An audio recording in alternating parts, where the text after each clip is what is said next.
बहुत अच्छा है nó in khel các bạn em chắc em bỏ đi thành xuống xí là ô các bạn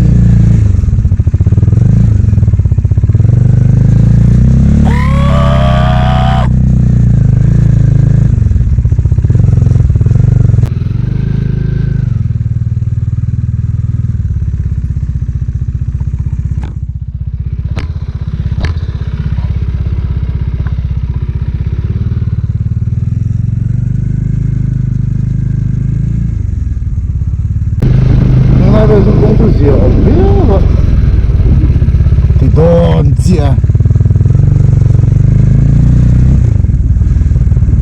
gì ông đâu định thử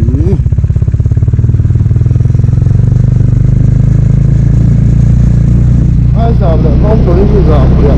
mà cũng có cái gì đập có cái gì ăn lại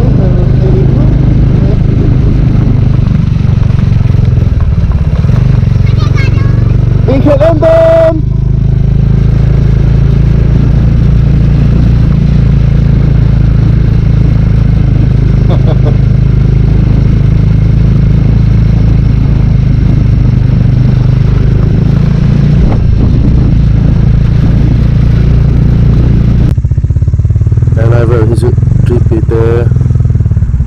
đi theo dân hệ số tổ đó mà là lán bờ bờ đó là cái gì rất lán bờ bờ không đầu đó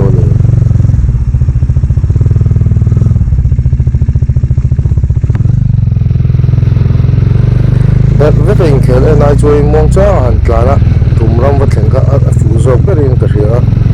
phải đi mà ngay bốc xí cái đó là hệ bốc xí không chuẩn siêu rồi sẽ là luồng đó giá nó là riêng po mà sắm trong phun ô sắm nón to nga thì chua đến giá nó là vào riêng thôi phải ấm nào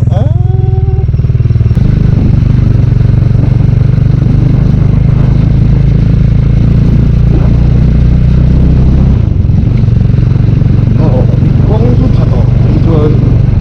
đến chút quăng thả cái phố vòng nó thả lên đầu ra thả lấy lầu về ta rằng ô cái đạo thấm miệng là viên đèn trên yes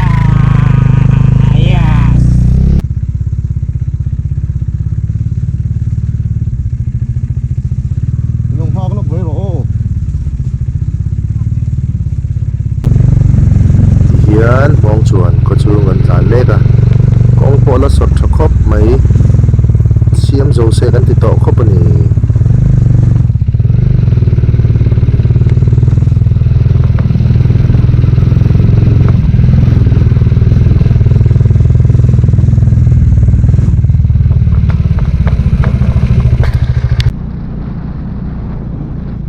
muốn bơi gần trên trep đó con bộ ăn uống par tổ khóc này hết tiếng vét này xe dụ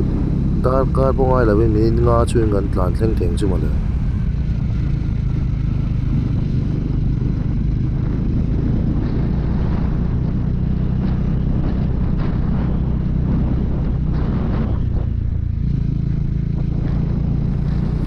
dâu qua tí riết là chú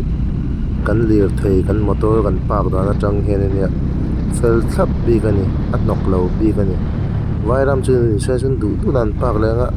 bụng in khát phong mẹ là viên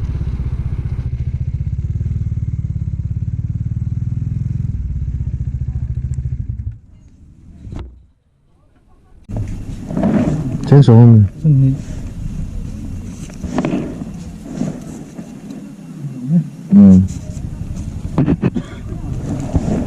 khel en kha chu pei lo viau mai la ticket chu om ve nual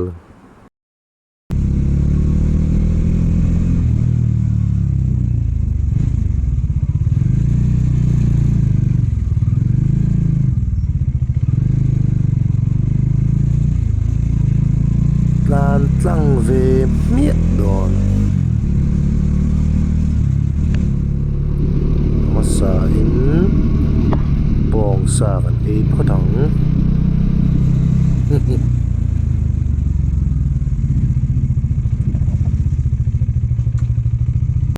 đã la hàng tiếng Anh độc lâu mình đá luôn tôi mua nào hay Punjab body nè video là trời phân thì dạ cái YouTube này không có nữa nhớ subscribe đó nè về cho lạc là xa đây đó vong xa lên bao xa Punjab buntop đó mình buntop rồi thank you cái card luôn nè